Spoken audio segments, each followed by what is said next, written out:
kita jadi ingat pada saat dulu Republik ini mau dibuat, pesannya jelas. Pesannya jelas. Kita tidak hendak membangun suatu negara untuk sekelompok orang. Dan Bung Karno mengatakan begini, kita hendak membangun satu negara untuk semua, bukan untuk satu orang, bukan untuk satu golongan, bukan untuk golongan bangsawan maupun golongan orang kaya, tapi untuk semua. Karena itu saudara sekalian, pengambilan kebijakan di kota ini haruslah didasarkan pada kepentingan publik. Pengelolaan tanah, pengelolaan air, pengelolaan teluk, dan pengelolaan pulau tidak boleh diletakkan atas dasar kepentingan individu.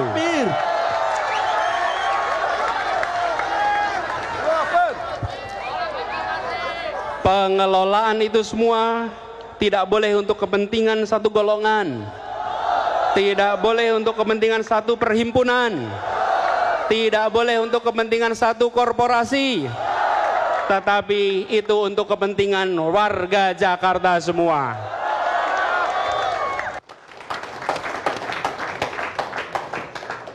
Pemirsa, kita lanjutkan diskusi kita.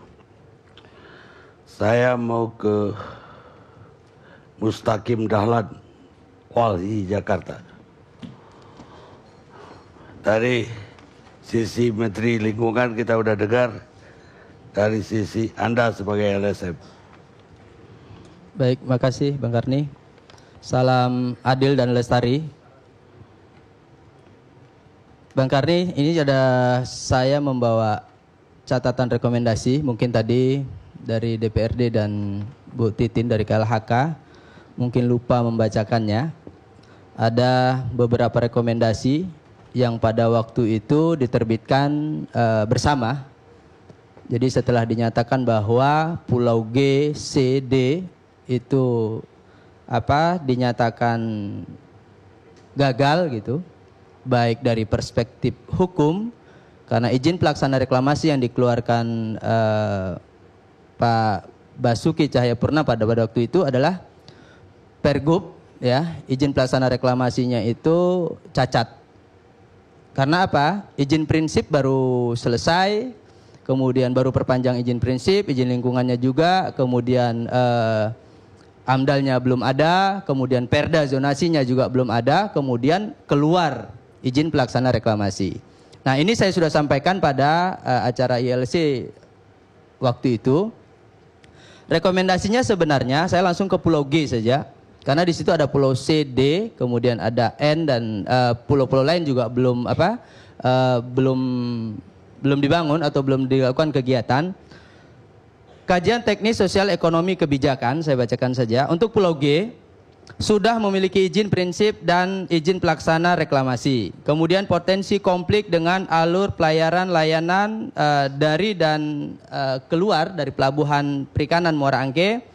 Kemudian bersinggungan dengan breakwater PPI Muara Angke, masuk dalam area dilarang Labuh Jangkar, potensi gangguan terhadap instalasi pipa bawah laut, kemudian potensi gangguan terhadap operasi PLTU, potensi kehilangan pendapatan negara apabila PLTU tidak beroperasi, kemudian potensi kesulitan dalam pemeliharaan pipa zona terlarang 500 meter, kemudian tidak ada kajian sumber bahan urukan, tidak sesuai dengan ketentuan peruntukan DLKR dan DLKP-nya, kemudian potensi terganggunya relasi jaringan sosial masyarakat perikanan, kemudian potensi konflik dengan alur pelayaran dari dan keluar pelabuhan perikanan Muara Angke, kemudian nelayan berpotensi mengalami permasalahan penurunan pendapatan, peningkatan biaya operasional dan jarak tempuh yang semakin jauh.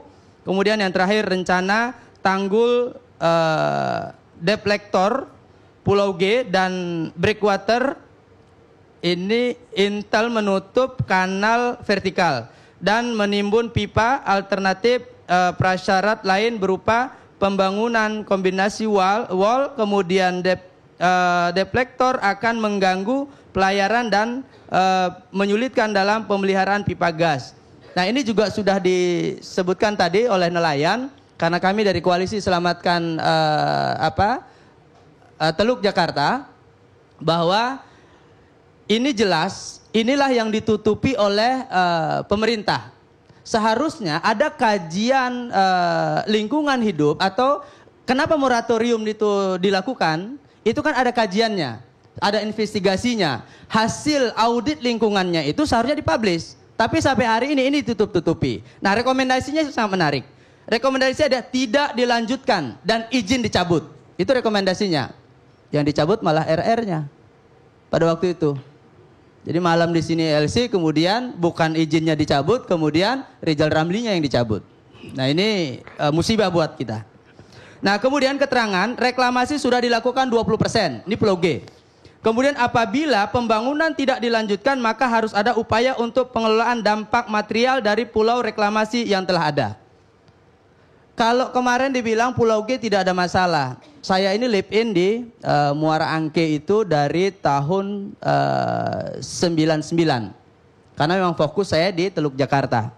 Jadi ngurusin terumbu karang, kerang hijau, kemudian nelayan lah dan lautnya begitu.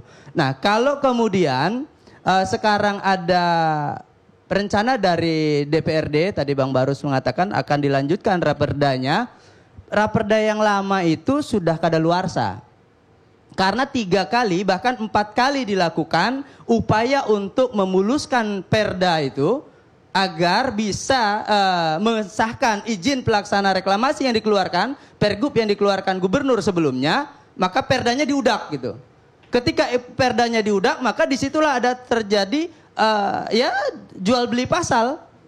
Nah, pada waktu saya katakan kita ini jangan terjebak dengan kontribusi tambahan yang 15%.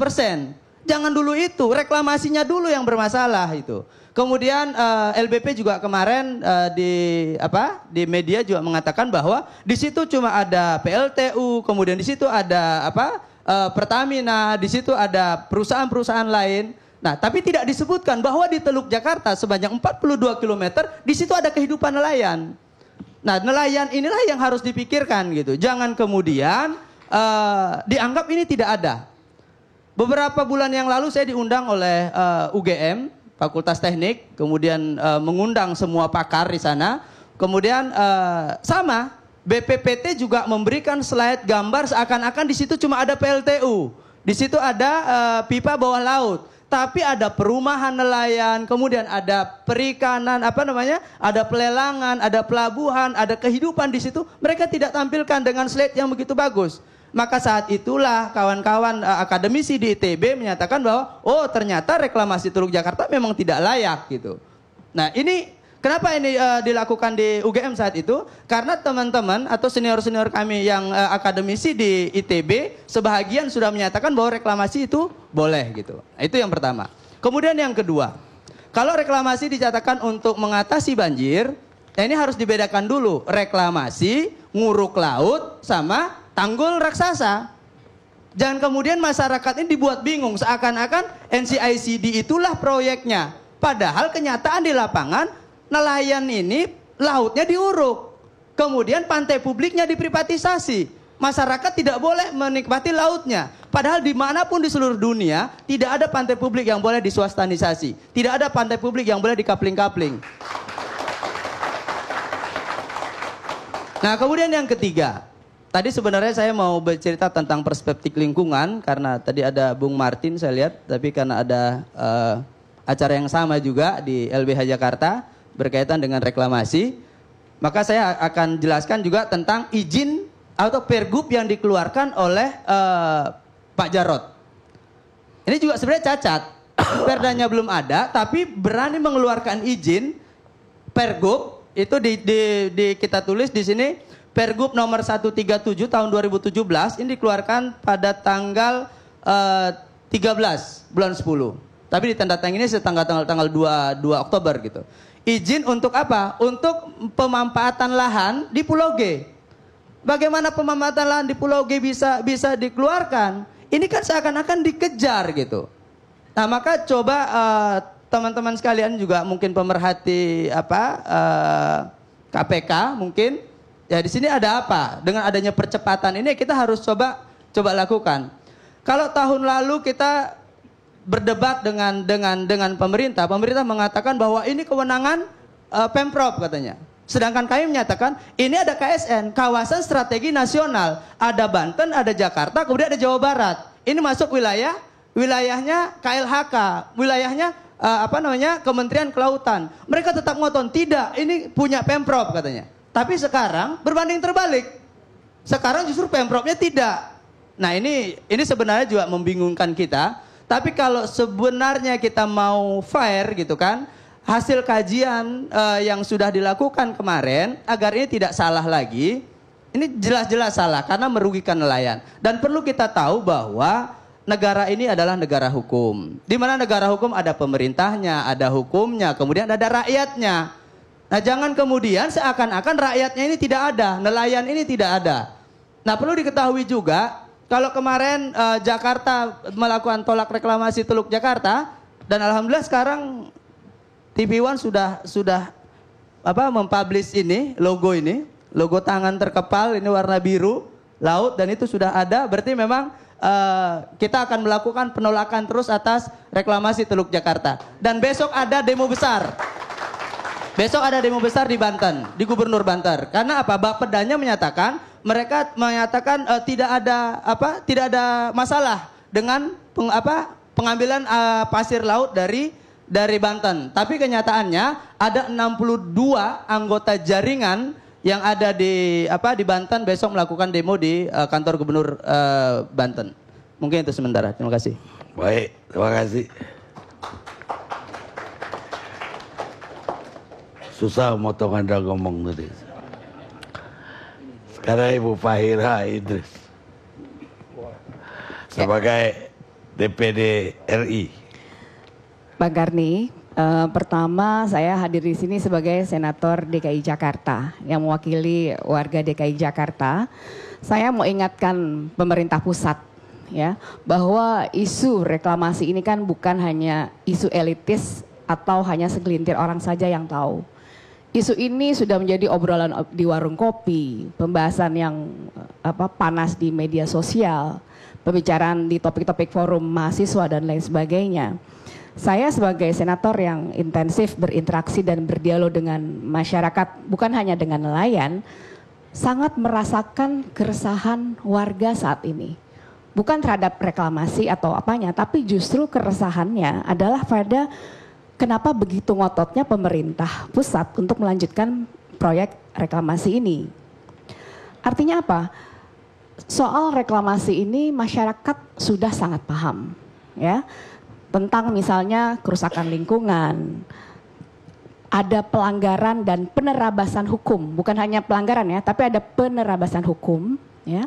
Kemudian ada isu keamanan, tadi Pak Ridwan sudah mengatakan, dan juga yang paling penting adalah ada isu kemanusiaan. Artinya masyarakat warga yang selama ini ya seakan-akan dicabut dari akar-akarnya, dipindahin ke pot yang nggak ada tanahnya, tidak dipupuki, tidak diairi dan lain sebagainya.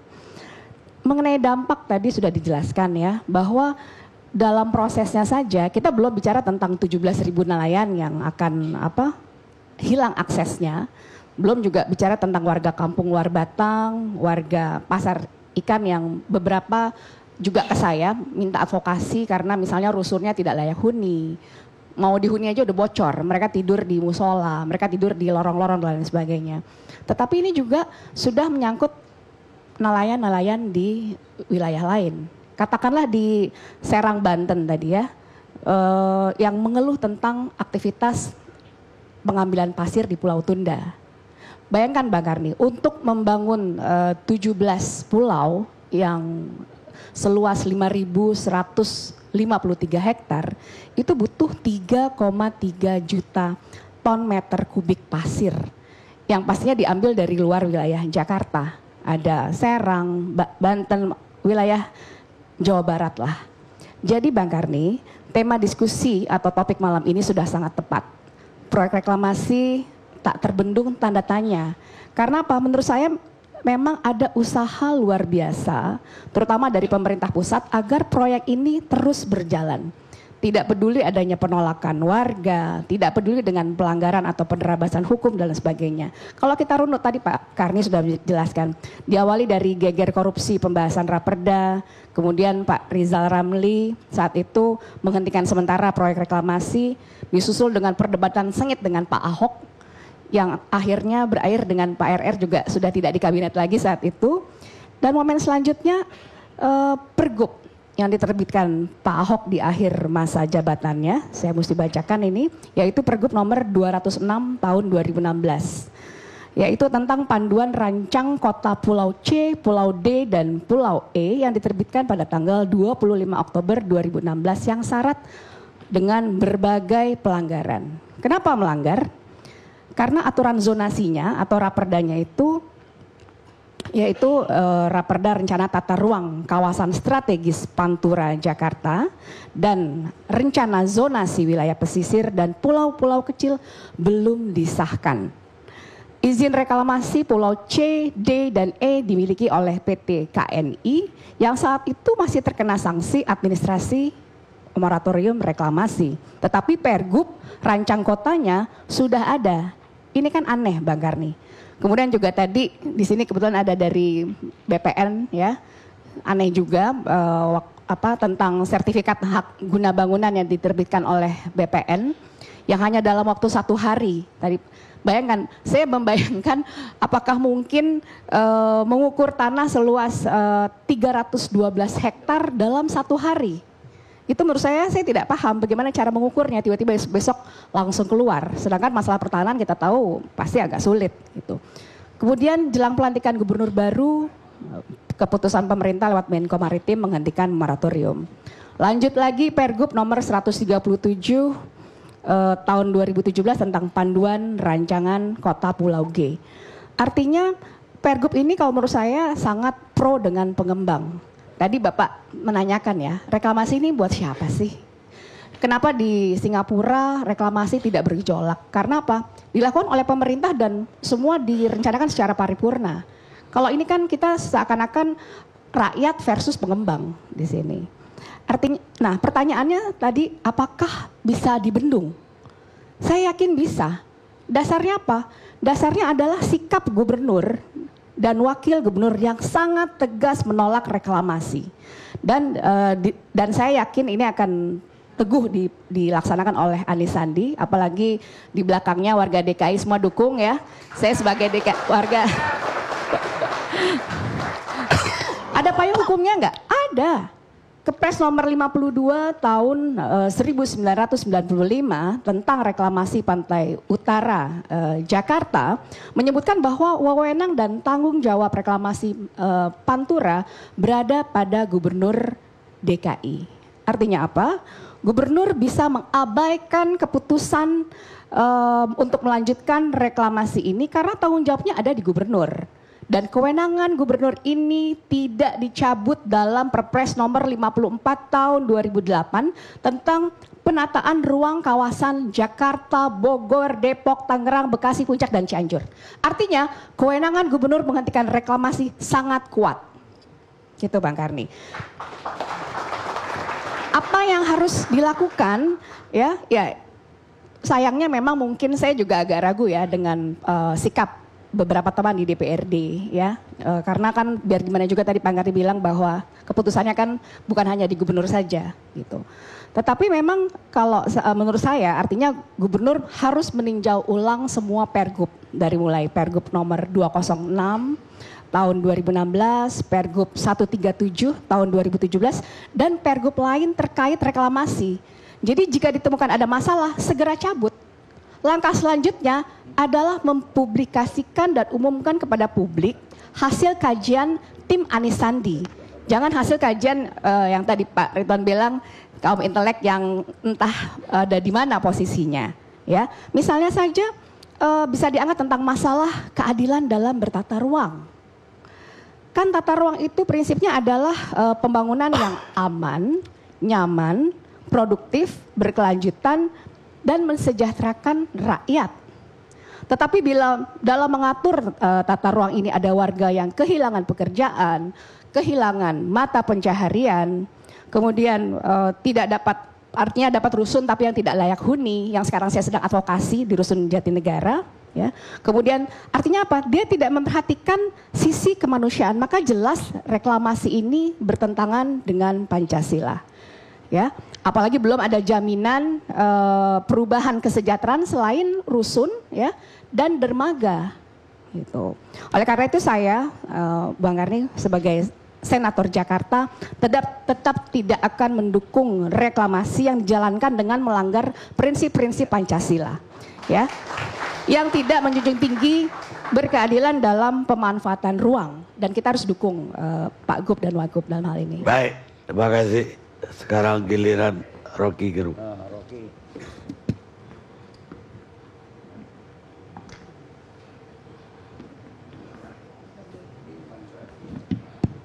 Oke, terima kasih ya Pak Karni.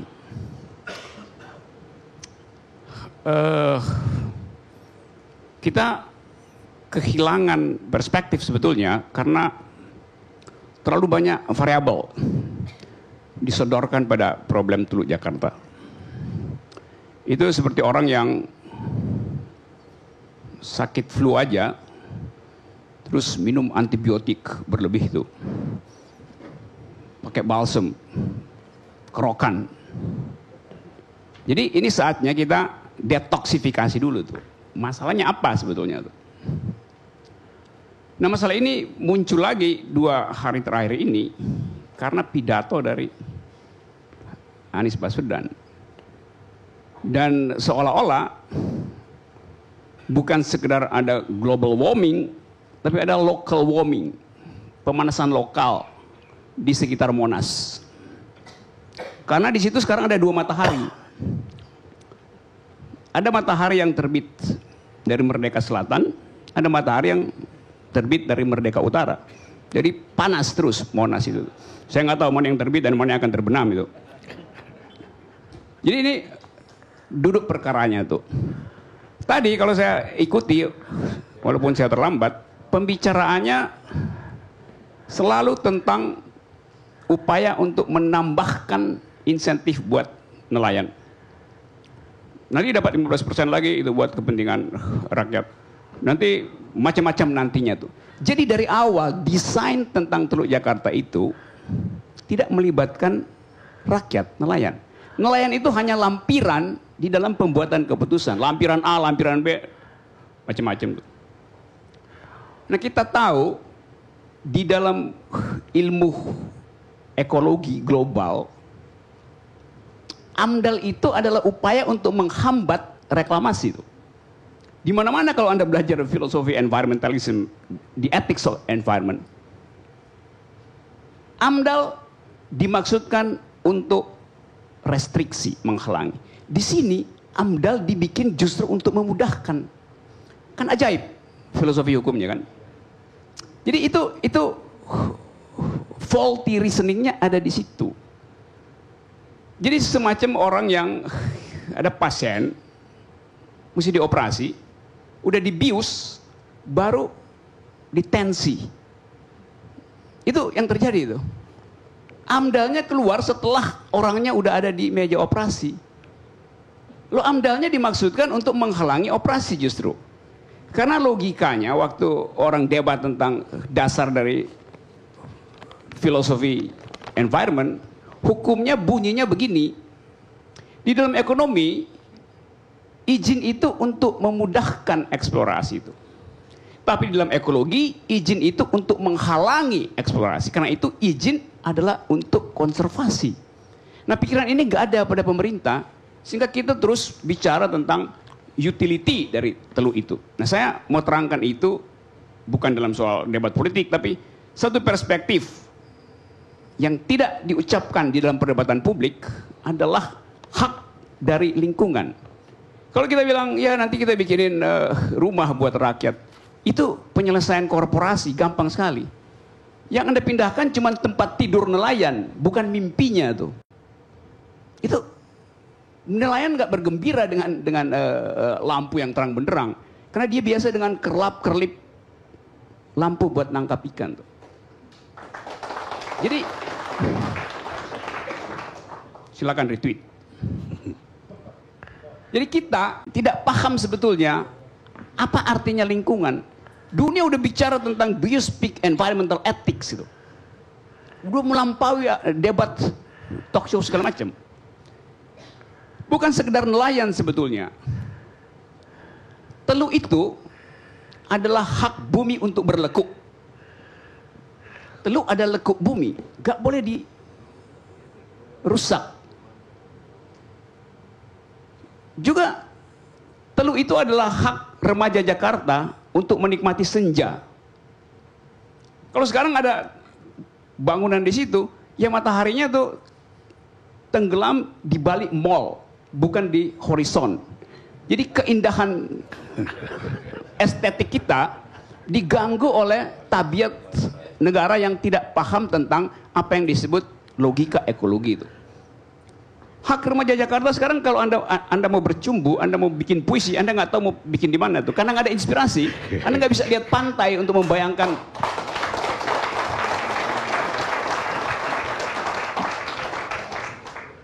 Hak ombak untuk mendekati pantai dihalangi oleh 7 pulau itu. Kalau kita paham tentang etika atau filosofi dari ekologi. Soal lain.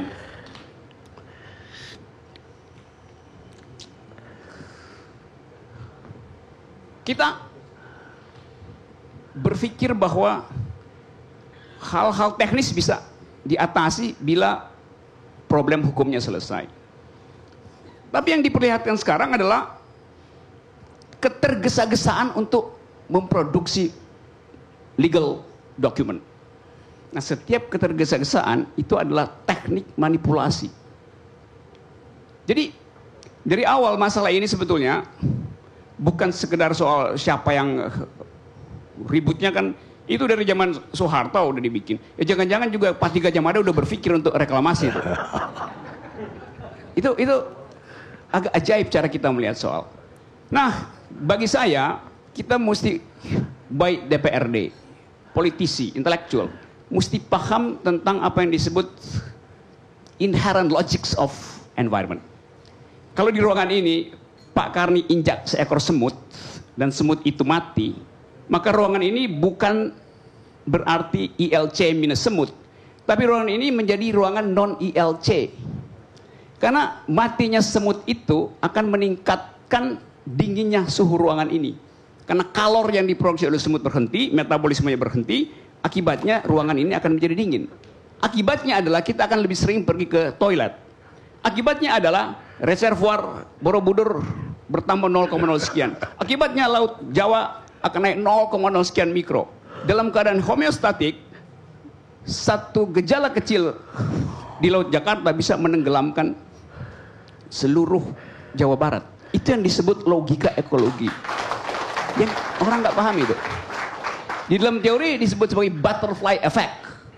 Kepak sayap kupu-kupu di hutan Amazon bisa menimbulkan badai di California. 1 sendok pasir yang ditaruh di Teluk Jakarta bisa merubuhkan gunung gede di sana. Jadi logika itu yang hilang dari percakapan publik.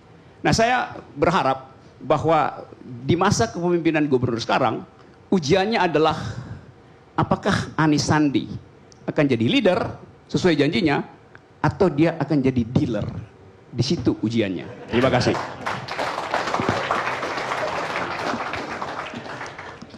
Ucapan terakhir itu sekaligus kutipan. Kita lihat sejenak.